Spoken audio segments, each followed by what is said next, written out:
Hi there, so glad you're able to join me today for one of my stories from my book, Up to Mischief.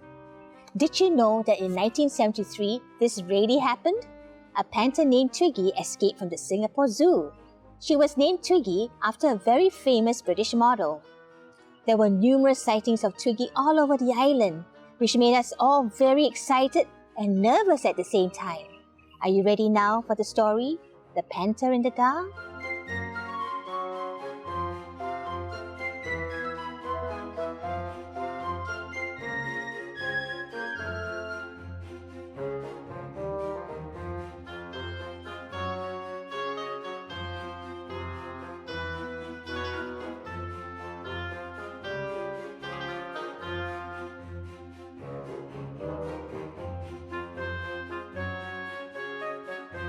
The Panther in the Dark. It was in March 1973 in Singapore when news about an escaped Black Panther made the headlines.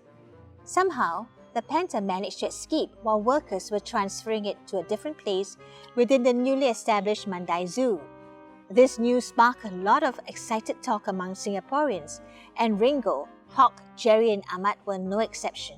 They were 9-year-old boys living in the Thompson neighborhood, and every day after homework has been done, they would go looking for each other in search of games and adventures. The escaped panther was a favorite topic, and theories of where it could be were discussed with great enthusiasm. I have a pretty good hunch that it has made its way to McRitchie Reservoir. There will be plenty of water to drink there, said Jerry. Jerry was the nimble one in the group, the smallest in size in the group but fast when it came to sports. He was often called by his nickname Speedy Gonzales, after a famous character in a cartoon show. If there was a fruit to be plucked from a tree or a hole to squeeze in to retrieve an object, Jerry's name would be called. How about food? Asked Hawk. You can always wait for a nice fat boy like you to come around, and then from the shadows of the forest, it will pounce and have a nice big feast, said Jerry while the rest laughed. Hawk was the undisputed heavyweight of the group in the real sense. He tipped the weighing scales for a 9-year-old boy and loved food, all kinds of it. He had a natural tendency to wander into his friend's kitchen, and his sweet talk with their mothers and grandmothers always gave him extra helpings. His pink cheeks had been pinched by many aunties, resulting in more food shoved in his direction. Aunties somehow loved feeding the fat kid a little more, pleased that their cooking is well appreciated by chubby Hawk. It might still be in the forest around Mandai or Nee Soon. Panthers are cunning and smart enough to hide from those search parties, said Ringo. Ringo was the leader among them. His father was a race car driver. The other kids in the neighborhood looked up to him in awe and hung around his house often to have a peek at the shiny sports car in his father's garage. Ringo had a natural charm about him which made him popular among his friends in school and his neighborhood. The glamour of his father's profession also seemed to have rubbed onto his son, and to Hawk, Jerry and Ahmad, Ringo's ideas carried the most weight. Wouldn't it be nice if we are the ones who spotted the panther? We'll be famous and the newspapers will carry our pictures, Ahmad exclaimed. If it doesn't bite us first, said Hawk. Ahmad was the only boy in an Indian family. His 3 older sisters would try to make sure he behaved, but he was a mischievous boy who loved pulling pranks on others. His father had some visits from unhappy neighbors whose kids had fallen victim to his pranks, and after a few good spankings, Ahmad toned his pranks down a notch. We can dodge the silly panther, boasted Jerry. I have my trusty blowpipe which I use to chase away those tiresome bats that come to my mango trees in the night. By the way, one of my cousins is staying at the kampong at Nee Soon, which is close to Mandai, and I'm sure he has ideas about finding the panther. His mum is always asking me to go visit them. Why don't we all go? It will be fun. Why not? Sounds like a great idea. It's the school holidays anyway. Maybe we can even find the panther in the area, said Ringo.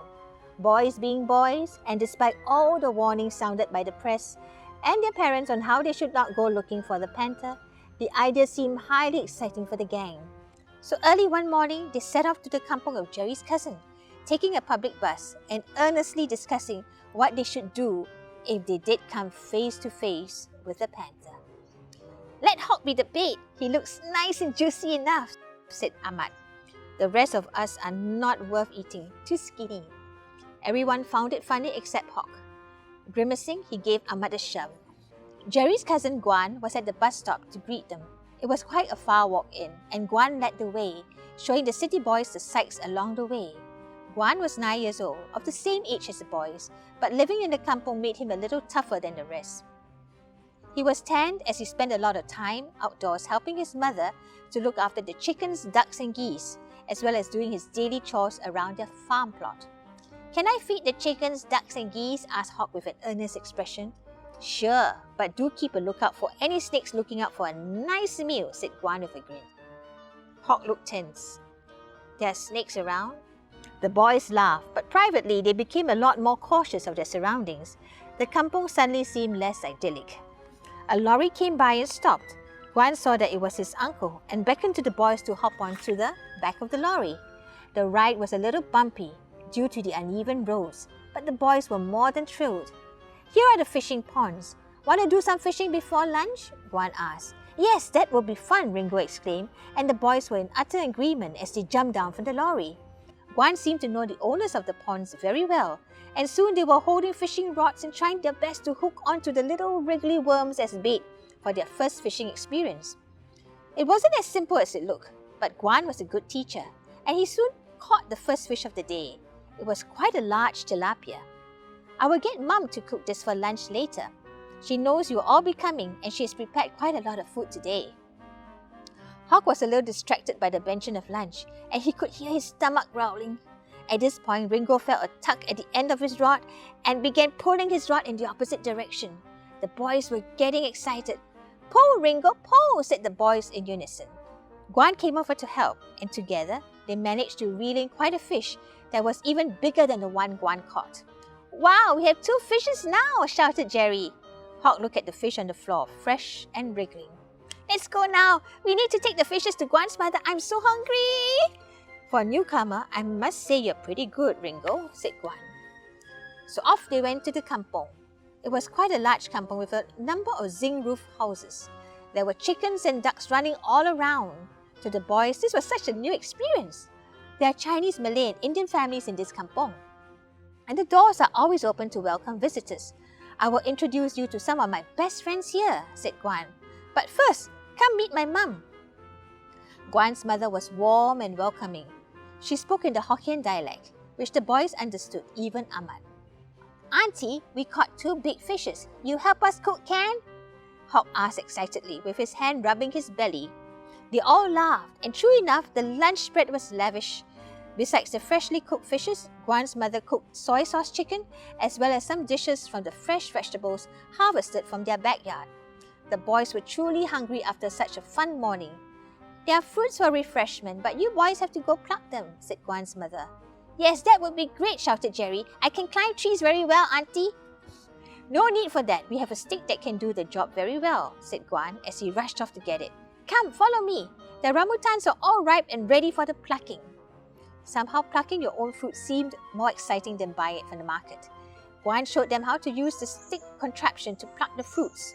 With just the right twist, the rambutan bunches came down, and the boys started removing the skins and eating them directly. "Wow, these are sweet! We came at the right season for rambutan," said Hawk as he devoured the juicy fruit. The chickens were around too, pecking at the seeds Hawk had thrown on the ground, and he seized the opportunity to chase them away. Just as he was having fun chasing them into a little forested area, where he encountered a gaggle of fierce-looking geese. Soon he was the one running as the geese gave chase. However, the geese soon stopped and started honking loudly. Hawk turned around and soon knew why. "Snake! Snake!" as Hawk yelled out, breaking the calm of the hot and lazy afternoon.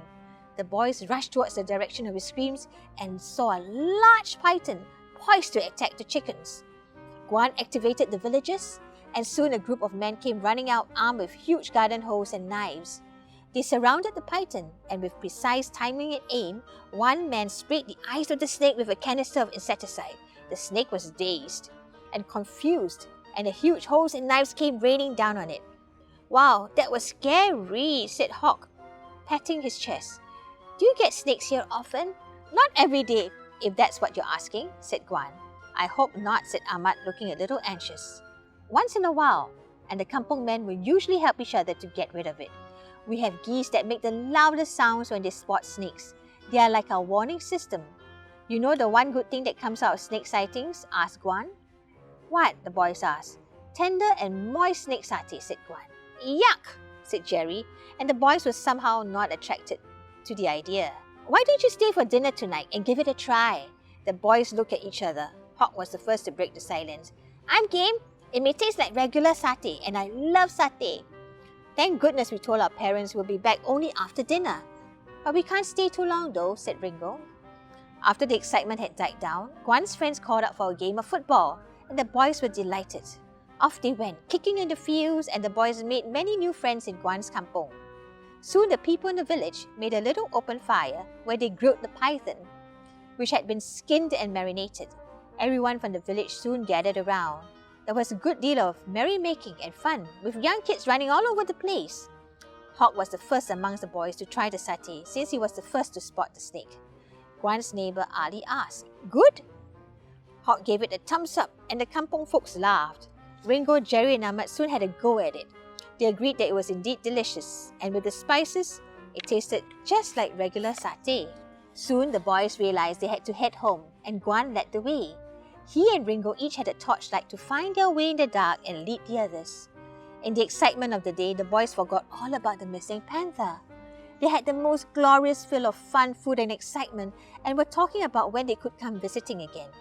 Then suddenly, Ahmad turned serious. Shh! Don't move, as I think I see what we were talking about on the bus this morning. Hawk was quivering. Snakes, and now an escaped panther. There's just too much excitement for the boys' first trip to a kampong.